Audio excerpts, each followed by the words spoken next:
Pues amigos, ya estamos en otra cápsula de historia para refrescarles la memoria y que recuerden por qué no hay que darle ni un solo voto a Morena. Yo les quiero preguntar, ¿la gasolina ya está en 10 pesos?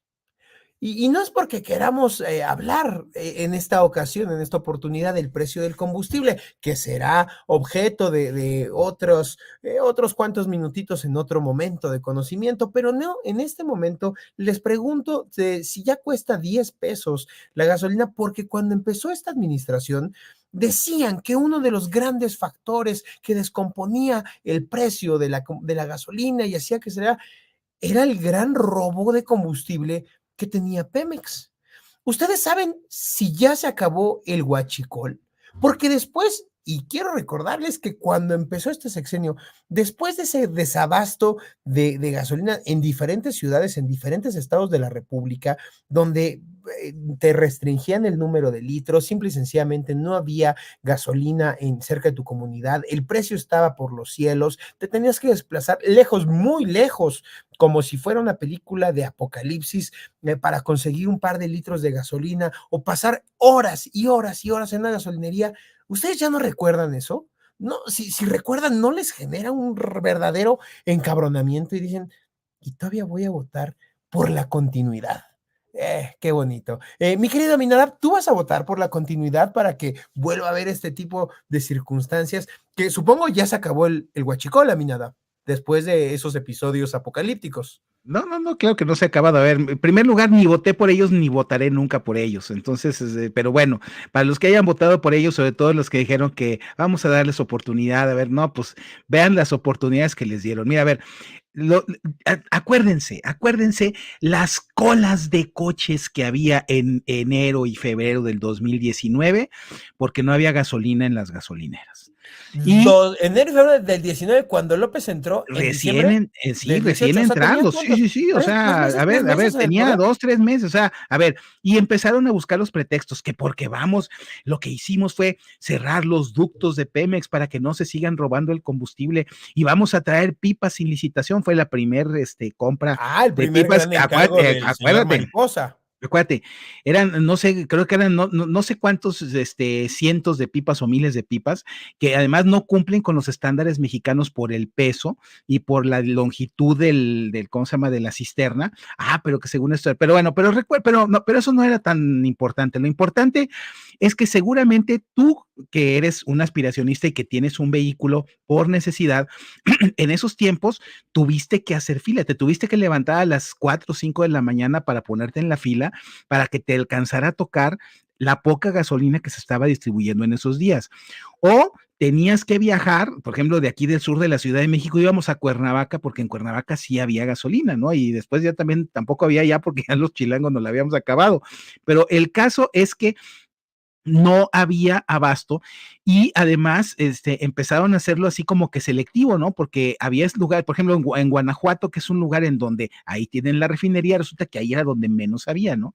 O sea, casualmente porque era un gobierno del PAN. Entonces, la cosa es que todos esos fueron varias semanas, fueron como 10, 12 semanas, porque finalmente se les fue quitando lo tarugo para aparentemente, Sí, porque pero además les empezó a generar inflación, que porque no, como que les por cayó el 20 eso, que a ver, todos las mercaderías de este país se mueven principalmente en Pues ruedas, ¿no? sí, pero imagínate cómo estaría la situación que ya había hasta algunos genios que decían, no, es que hay que organizarnos para comprar la gasolina, hay que ponerle según la terminación de la placa de nuestro coche, ir a hacer cola el jueves o el viernes, porque pues no había, pero el hecho es que, a ver, estábamos viviendo una ridiculez como país, cuando México es productor de petróleo y supuestamente es, ¿cómo se llama? Teníamos suficientes gasolinas, suficientes reservas, porque se supone que hay reservas para que cuando hay una contingencia no se termine el abasto de combustible, no, pero este gobierno llegó y corrieron con la austeridad a todos los que sabían y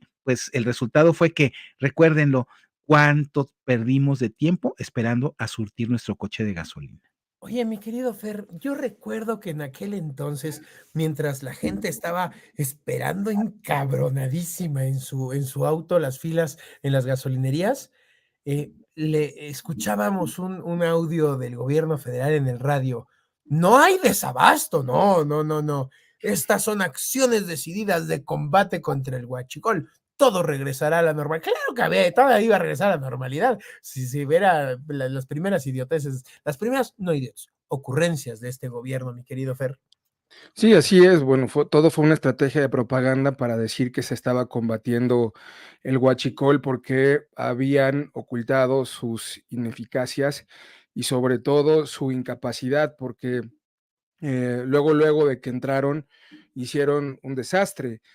Pemex en esas épocas hacía lo indecible por suministrar sin importar el costo muchas veces y como ya dijo Aminadab, uno de los factores importantes fue el despido de muchas personas que sí le sabían, que sí tenían cabecita para tomar decisiones de manera adecuada y saber distribuir lo que había que distribuir, ¿no? Sumado a otros elementos que no pudieron estimar pertinentes para abastecer de gasolina a los mexicanos, ¿no? ¿Como cuáles? Pues bueno, la limitada capacidad de almacenamiento que había, las refinerías que estaban trabajando a la menor capacidad de cuando las habían recibido, el tema también del incremento de un consumo no registrado, producto del robo, que por cierto, ese tema del huachicol pues terminó por tampoco resolverse, ¿no? Dijeron, es que lo estamos haciendo porque es una estrategia, son las medidas para combatir el huachicol, eso fue lo que dijeron, y en la realidad el huachicol no ha acabado, sigue existiendo el Se ha huachicoleo, incrementado. se ha incrementado, y no solamente eso, sino que ahora lo protegen, o sea, lo cual todavía es peor, ni siquiera lo combaten, lo protegen, y lo vimos clarísimo con el desastre que hubo en Tlalhuelilpan, sí fue esa localidad y ustedes me recordarán muy bien,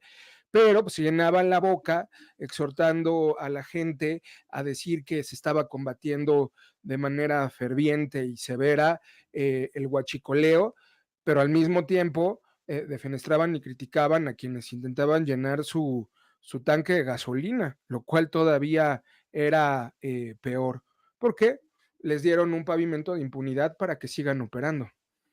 Ya casi para concluir esta cápsula, yo creo que quien de verdad no tiene ni la menor idea, pues simple y sencillamente le tomaron el pelo. Miren, en Pemex hay un piso donde hay un centro de logística para revisar el control. Cada que un guachicolero abre la llave, hay un cambio de presión de lo que hay en el ducto.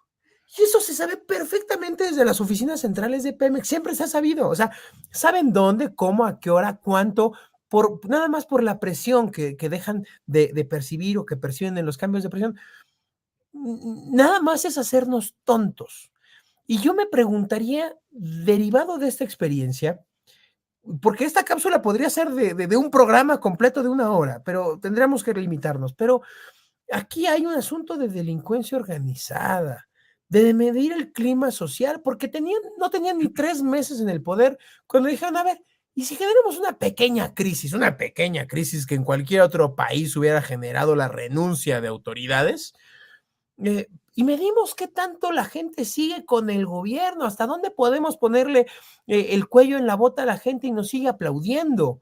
Y me parece que este asunto tuvo muertos en las explosiones, no se acabó con el huachicol, se terminó pactando con los grupos delincuenciales. O sea, esto fue La una corrupción. gran tomada de pelo, la compra de las pipas, o sea, por donde lo vean, esta fue la primera gran tomada de pelo de este gobierno.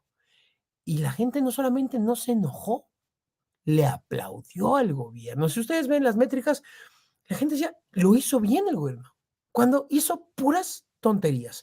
Concluye en 10 segundos, mi querida Nada, para cerrar esta cápsula. Sí, la única cosa es que ahí está la prueba de que la corrupción y organizada desde el propio gobierno y la incapacidad, pues son a las que se llevan entre las patas a los ciudadanos, porque además, pues esto que conté al principio, pues es el daño que le pasó en lo particular a cada automovilista, pero el daño en el abasto, en los costos, en los precios, es un daño incalculable que ya se nos olvidó y por eso no podemos volver a votar por Morena nunca más. Mi querido Ferre, mátala. Estás muteado. Coincido completamente con lo que está comentando Aminadab. Morena llegó para transformar las cosas, para dar un nuevo sentido a una política de abastecimiento energético, pero las cosas siguen igual. Este robo hormiga que inicia el personal de Pemex y sus contratistas, denominado por estos como huachicol, que se han vuelto un motivo de seguridad nacional para el país debido a la dinámica. Ahora resulta que ya desapareció por arte de magia, como todas las masacres, como todos los subregistros, como todos los números y como todas las estadísticas que esconden debajo del tapete de su fracaso. Aquí no ha habido, como le hace así absurdamente en sus mañanas, bandera, pañuelo blanco, porque ya no hay huachica. No, no, ¿verdad? No, no ha sucedido eso. Bueno, nada más para que se acuerden, queridos amigos, de por qué no hay que darle ni un voto a estos infames. Nos vemos en una siguiente cápsula. ¡Que chingue a su padre!